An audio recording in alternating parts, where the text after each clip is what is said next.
Hello, John. Massive thanks to you for joining me today and giving me your time. It's a pleasure to have you on. How are you?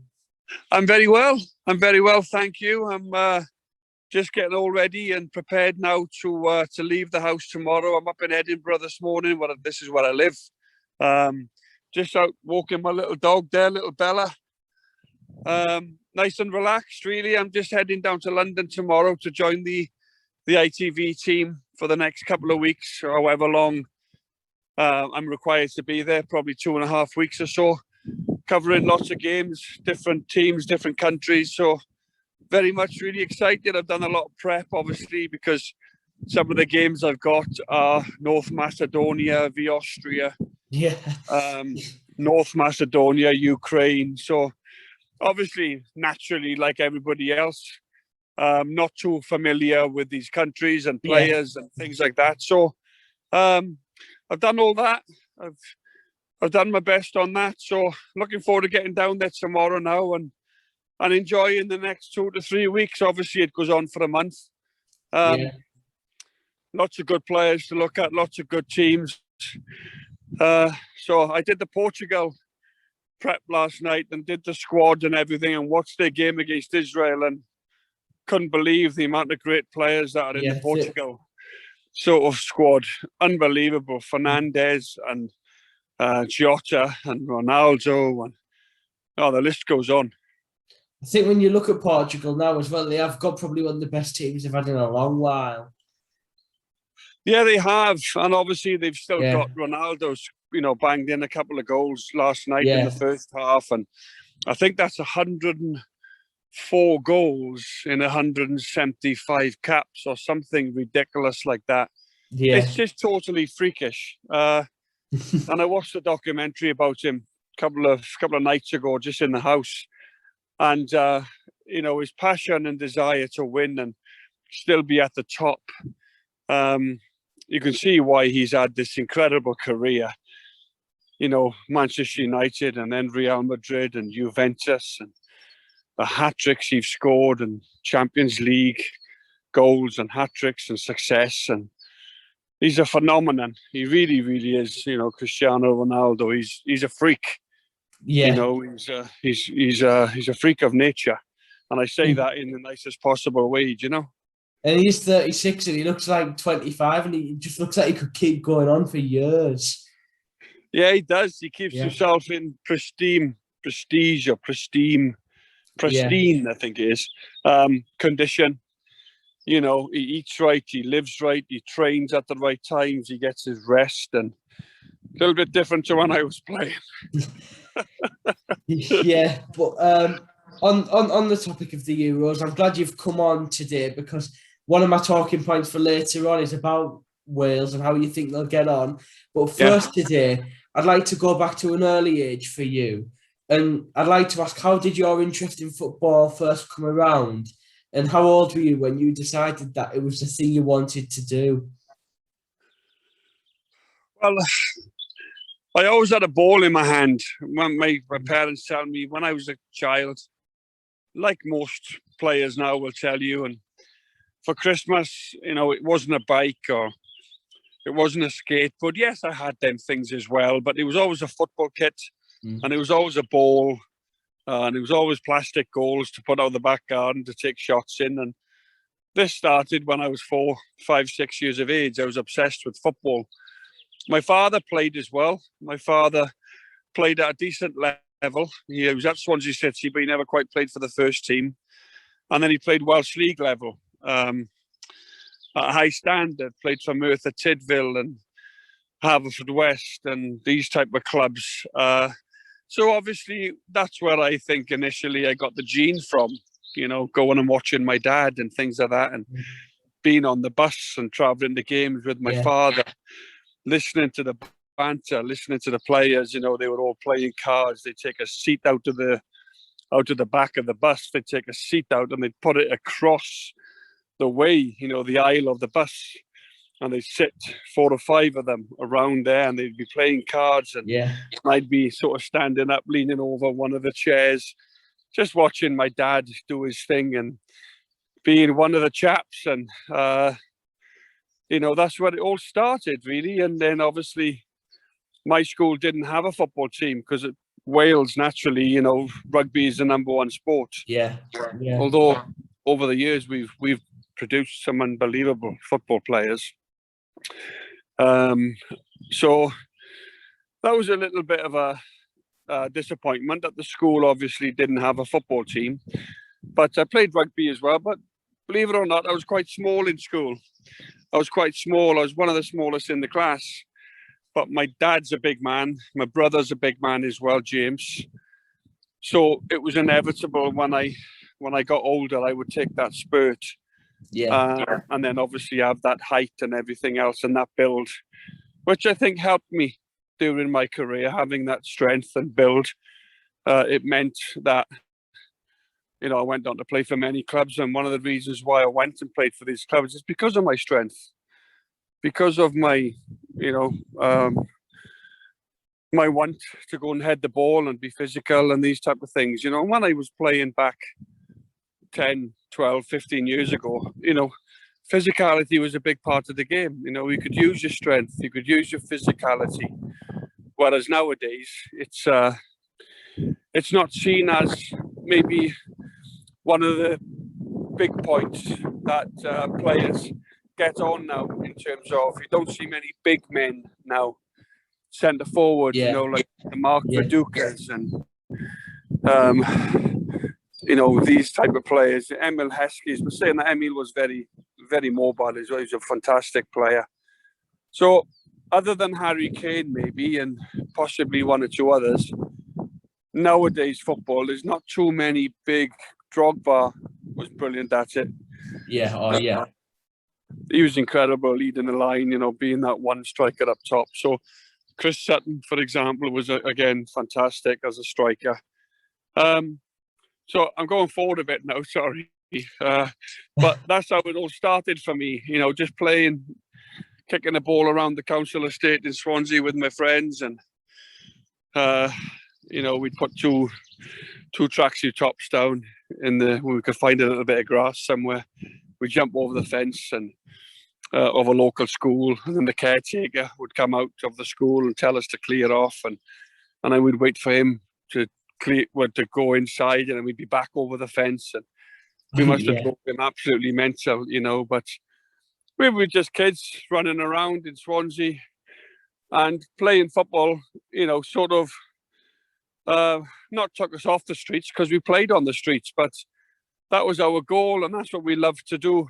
We just loved to play football and few my mates around that council estate. So that's where it all started, really. Eventually, you got scouted for the Luton. Didn't you join the Luton Town youth training scheme at the age of 16? How did that all come together? Like, how did they spot you?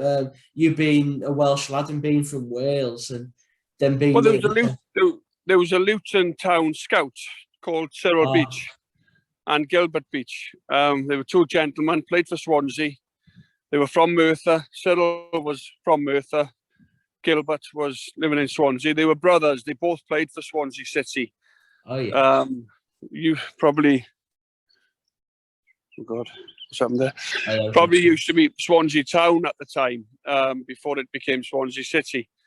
And they were two fantastic men, and they obviously watched me play as a youngster, 10, 11 years of age, watching local kids, working for Luton in terms of if they spot anybody that they think is half decent and is worthy of a trial, then they would approach my parents on the side of the touchline and say, we'd like to give John a trial up at Luton, which was 300 miles away from Swansea. And we'd like to send him up in the school holidays for trials and things like this. And that's where it started. And I started going back and forth to Luton since I was 10 years of age. And then at 14, they offered me scholarship forms, which came through the door, like apprenticeship forms, guaranteeing me 2 years as a YTS scheme. So what that meant was, good or a bad thing, it meant, which is probably the wrong thing to say, it meant I didn't have to concentrate too much on my schoolwork. I knew when I was 16, and my parents knew, I was going to go up to Luton Town and pursue, the possibility of of, you know, becoming a professional footballer with a lot of hard work and dedication and all these things that you need. And that's exactly how it panned out. I got sent them forms. And then at 16, I left home. Got into the first team quite early at 17, 18 I was. And then I had a year in the first team. And then I had that huge move with that opportunity. I signed for Arsenal at 19 years of age under George Graham. So that it happened so quickly. It really, really did, you know, it was fantastic for me. They were great times. Before we speak about Arsenal, did you feel nervous when you moved to Luton, considering at the age of 16, still a teenager? Did you feel nervous, like, or how did you settle in there at such a young age, moving away from your hometown? Well, I had a lovely family that I moved in with. I had a fantastic family that almost became like a second mum and dad to me. They were fantastic. They made me feel very welcome. You know, they're children themselves, and they were Luton Town supporters, which always is a good thing. Yeah. But to say I was nervous, you're obviously a little bit anxious. You're moving away from home. You're leaving your family. You're leaving your friends. But what else would I have done? Yeah. This was my one big opportunity in life to make something of my world, you know, in my head. Like, what else could I have done if I'd stayed in Swansea at 16? You know, maybe got a job, or maybe because I wasn't really at Swansea at the time. You know, Swansea never really made a big effort to get me to that football club at that age. So it was the best thing I ever did. And I would tell youngsters now, I think the fact that I went away as well, I grew up very quickly, having to make my way into the training ground every day, catching buses. And I remember one of the things I used to do was to help with the dishes, you know, after we'd had the meal. I would have to dry, or probably trusted me more with a tea towel than actually to wash them, you know, in the sink. So these things, you know, they're good. They're good for your development. And they were brilliant people. And then obviously, you're getting yourself in and out of the stadium, and you're getting buses, and you're 16, 17 years of age. Whereas at home, you get your parents to do it, and they're a little bit spoilt, you know everyone. But I think when you go away from home, you tend to grow up very quickly. And that's what I did. I was playing for a London team then at Arsenal at 19. So that little bit of grounding, cleaning the players' boots and cleaning the dressing rooms and washing the baths, the big baths and the shower areas. And as apprentices, YTS scheme players, this is what we had to do. These were some of the chores. So that wasn't a bad thing. You know, we did it because we didn't know any different. That's what we had to do. To earn our £29.50 a week, like a YTS scheme wage. So these things, definitely, even now at 46, I think back and I think that was a wonderful sort of opportunity and a grounding in life, which set me on my way, you know, to being a man in the world, and going from a boy to a man, if you like. You have to grow up very fast. Because when you are moving away from your family, you do rely on a lot more independence. So you do grow up quite a lot, I imagine, in them circumstances. Yeah, you do. Well, you have to. You know, you sink or swim, you know. That's what you do. You sink or swim. And I grew up very fast. And again, I was at Arsenal and then West Ham at 21 and then Wimbledon. So I'm 23 years of age and I played for 4 London clubs. Yeah. And I've only been away from home 6 or 7 years. So my development was so fast. And I was playing against great players, I was playing with great players. I played in 2 major European finals at Arsenal. And then I went to West Ham and I was a goal away from the Golden Boot at West Ham. So I was achieving all these things. But a lot of these things I was doing was because I was ready, because of that apprenticeship and that scholarship that I got at Luton, which set me on my way, you know. So I put a lot of things that I've done to that 2 years I spent at Luton in the youth team, cleaning the boots, cleaning the professionals' boots, training really hard. Like pre-season hit me like you never know, because I'd never trained that hard in my life. I'd never known running or training like that. So then when I went to Arsenal and West Ham, I was terrible. I was terrible in pre-season. I wasn't the greatest runner. I was always at the back with the goalkeepers. Sometimes the coaches who were 65 years of age. I wasn't blessed at being a great athlete, but I did my best. I hung in there, and all these things that I went on to achieve, my playing for Wales, a lot of that was down to my initial 2 years at Luton. Learning, becoming a man almost overnight. As I said, you either succeed or you fail, and sometimes it's down to your heart, it's down to your stomach, it's down to that spirit, that hunger, that desire. All these words that people talk about all the time, they're very, very important words. I totally agree. And as you said, your development was very quick. You broke into the Luton team very quickly, obviously, but then got that massive move to Arsenal. When George Graham came in for you, some of the talent that was there, like Ian Wright, Paul Merson, Tony Adams, just to name a few, was it a no-brainer for you to take that opportunity and go to such a massive club? Yeah, well, I was a kid. I was a kid at Luton, preparing to play Barnsley at the weekend in the old first or second division. Second or third division, maybe. Not quite sure. I think it was the second division Luton were in. And David Pleat, the manager, asked me to come into his office after training, and he says, "Look, John, I want you to go home, have a shave, put a suit on, and we're going to go meet George Graham." George Graham, they bid. They didn't tell me the amount. They've made a serious bid for you. Get back to the ground as quick as you can, Kenilworth Road. We're going to go through to North London, through to Highbury, and meet Mr. Graham and Ken Fryer and one or two of the other sort of hierarchy at Arsenal. And that happened. I went through and I signed that day. I signed for Arsenal that day, made my debut on the Saturday. A game that we drew 1-1. Big Duncan Ferguson was sent off for Everton. Ian Wright scored the goal. Big Neville Southall was in goals for Nev. I went on to play with Nev then with the national team. So it was a whirlwind. It happened like that, really. But great memories, great things to look back on. It was wonderful at the time. What an amazing surprise as well, just to go to the manager's office and tell him that Arsenal have put a bid in for you. Yeah, I thought he was going to actually drop me. I scored the week before. So I think he was going to explain, "Look, John, I'm leaving you out for Big Kerry Dixon or Dwight Marshall or Scott Oakes or one of the other strikers we had at the club." So I'm ready.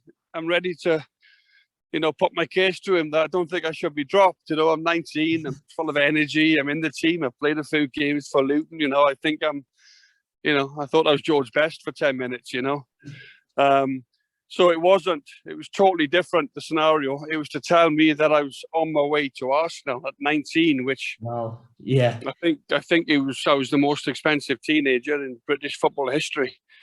And there's a few teenagers out there, Yeah, and that is just amazing. But obviously, without disrespecting Luton, there is a massive step up between the size of the clubs.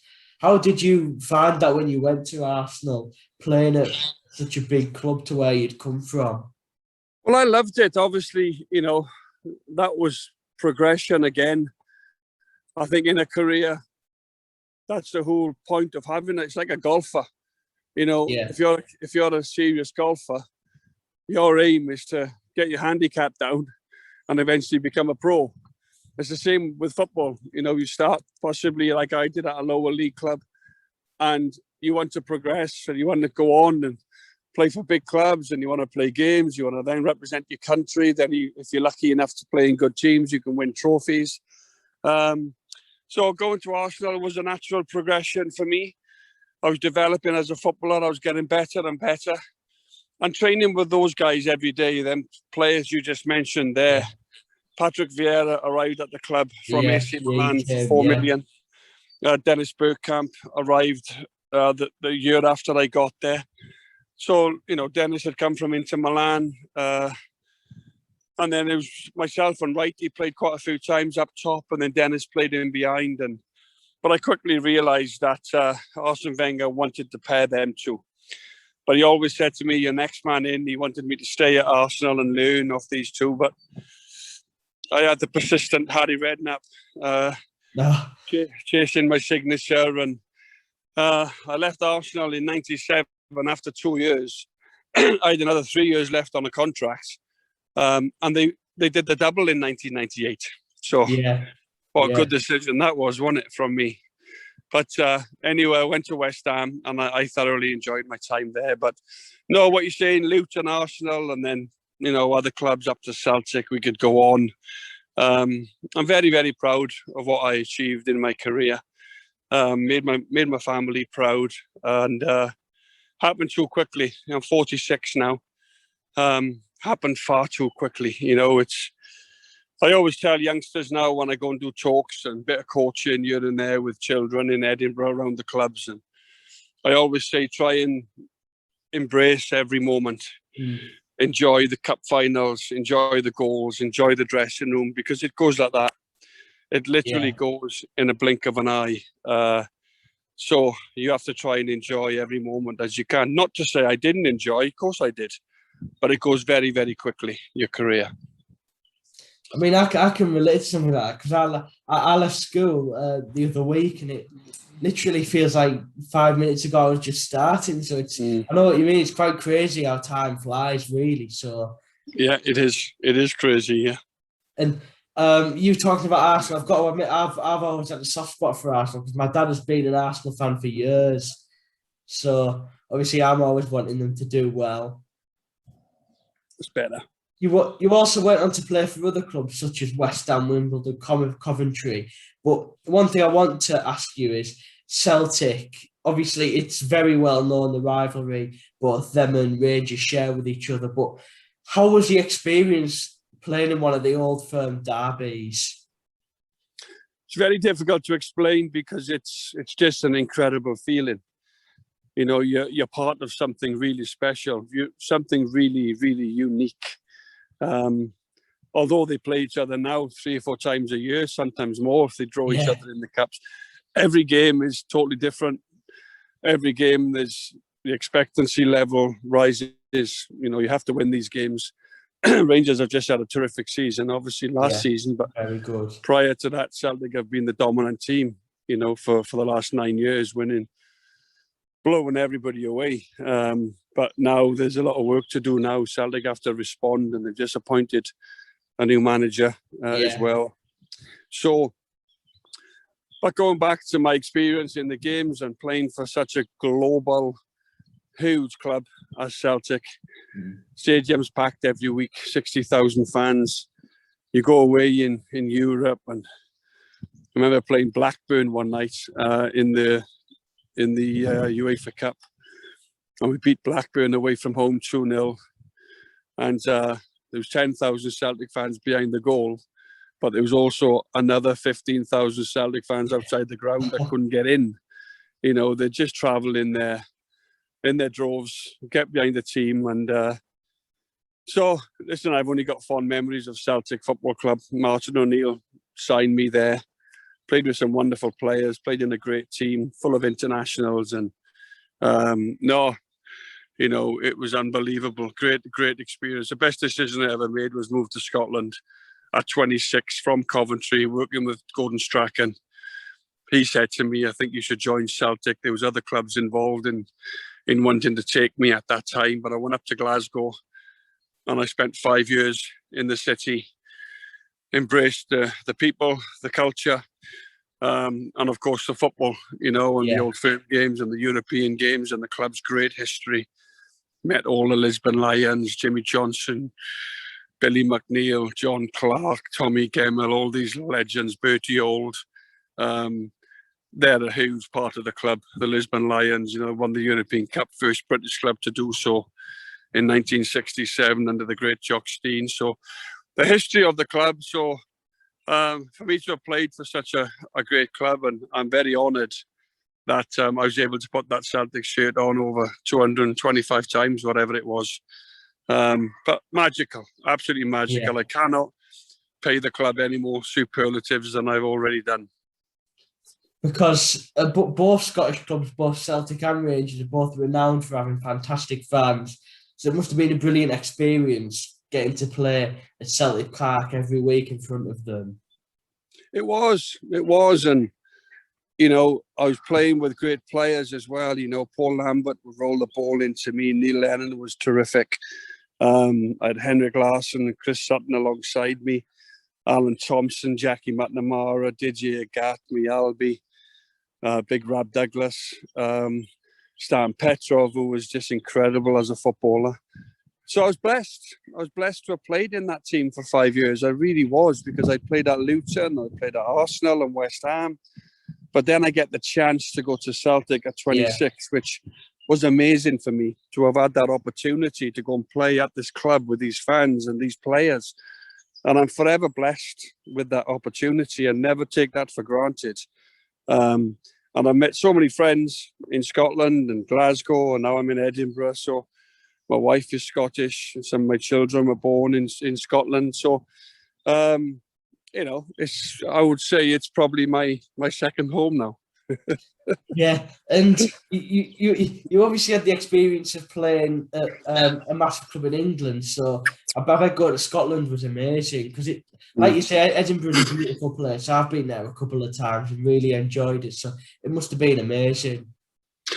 Well, it is, and as I said, I could have gone one or two other clubs, stayed in England.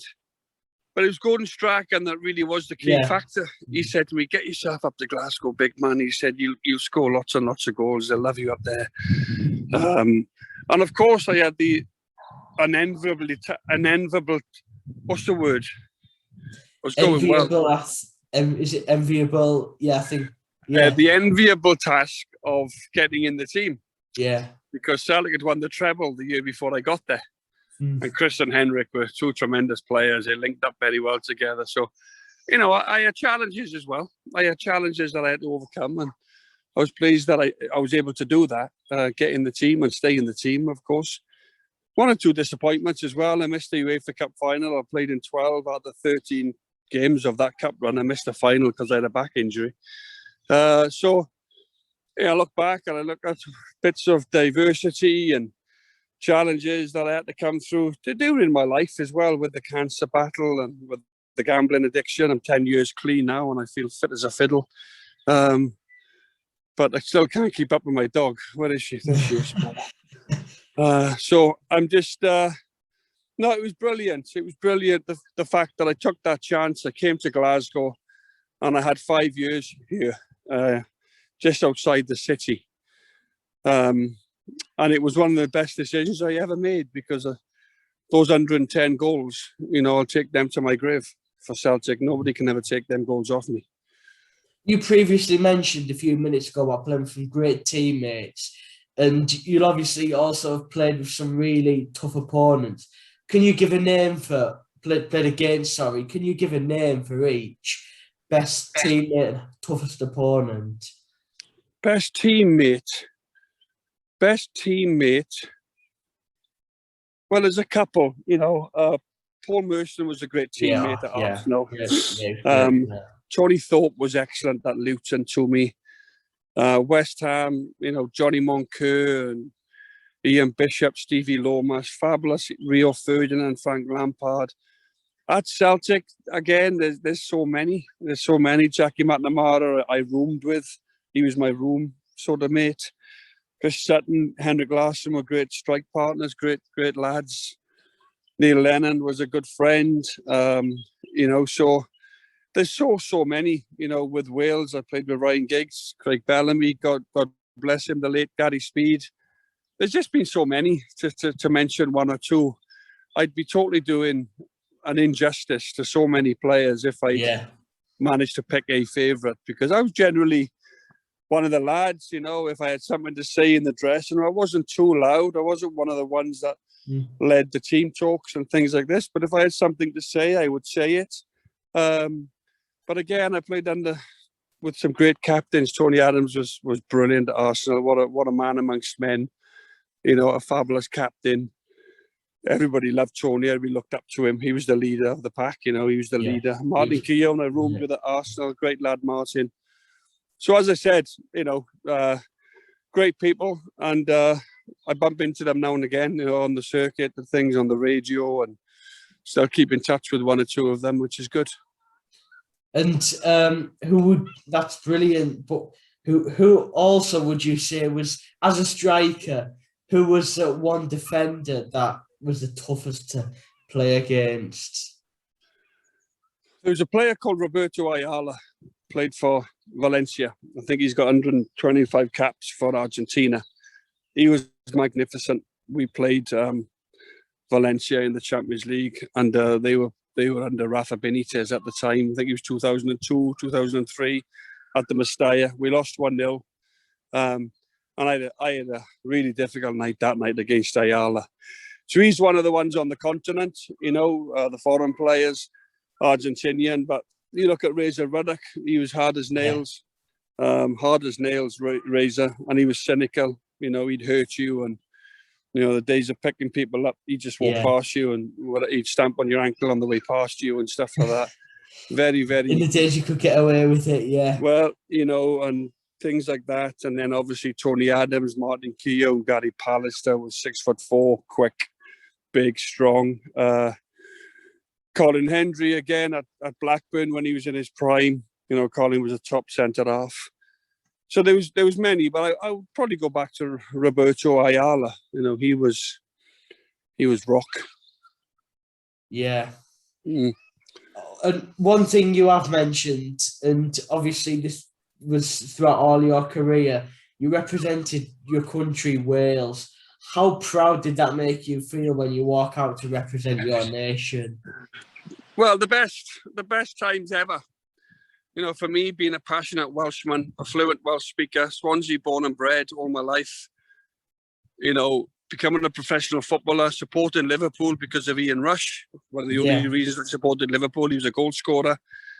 I loved that Kenny Dalglish, Ian Rush partnership, at Liverpool. I studied them. I watched loads of videos about them, Rushy's finishing, his goals, everything else.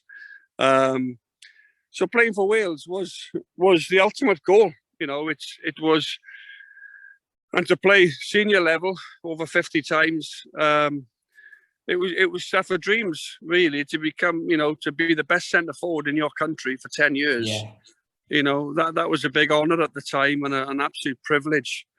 As I said earlier on, the players I mentioned that I played with Wales, magnificent players who never quite reached a major tournament. We lost in the playoff to Russia in 2004, which was disappointing when you see the lads doing so well now. In the Euros, back-to-back Euros, I've not reached a major tournament for 58 years. So they've done incredibly well, the players, the togetherness that they have. So yeah, playing for Wales was the highest. Yeah. You can't get any higher than representing your country at senior level. You just cannot go any higher.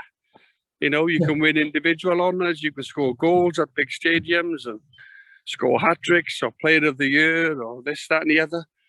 But to represent your country, you're doing it for your parents, you're doing it for your children, your grandparents.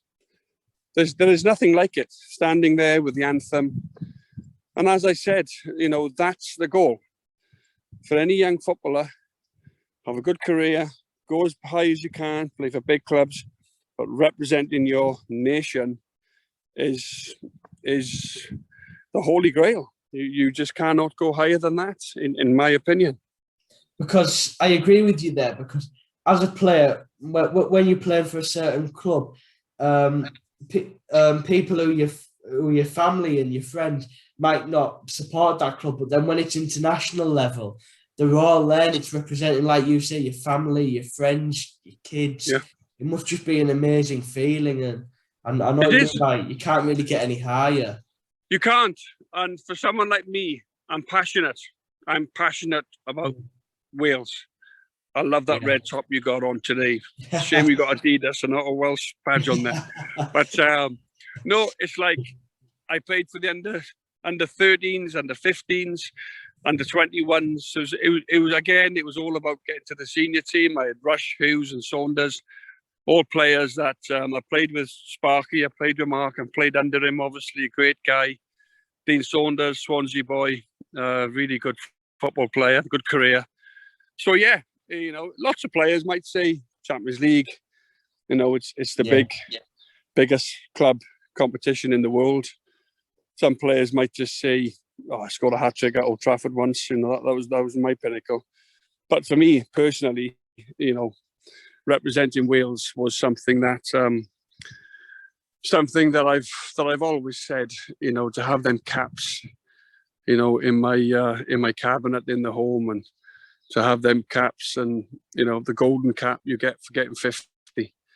So that was something I'm extremely happy that I did. I think if I was a player personally, it would mean more to me winning the World Cup with my national team than winning the Champions League with my club team, definitely. Well, I never quite got the opportunity to win the World Cup with Wales. But if it was, we never quite got that far. Yeah. I got to 3 European finals. I missed one through injury, and I played in the Super Cup final and the Cup Winners' Cup final for Arsenal. Lost them both. Yeah. So I've not had too much luck in finals, to be honest with you. I've won a couple of Scottish Cup finals at Hampden and a League Cup final, things like this. But, I wasn't fortunate enough to have won those other European final games I played in. But again, I was very young. It was an absolute privilege to have played in these tournaments at one so young. On the topic of the Euros and Wales, Euro 2021 coming up in the next few days, tournament actually starts. How are you expecting Wales to get on? Obviously, 2016 was a very good year for them, getting to the semi-finals under Chris Coleman. But how do you think the crop of players have got this time is going to fare in this tournament? Well, the answer is I don't know. I'm unsure of how they're going to go. It's a very hard group. Yeah. You look at opening up with Switzerland. Switzerland are a decent team. I would hold on. Someone's phoning me.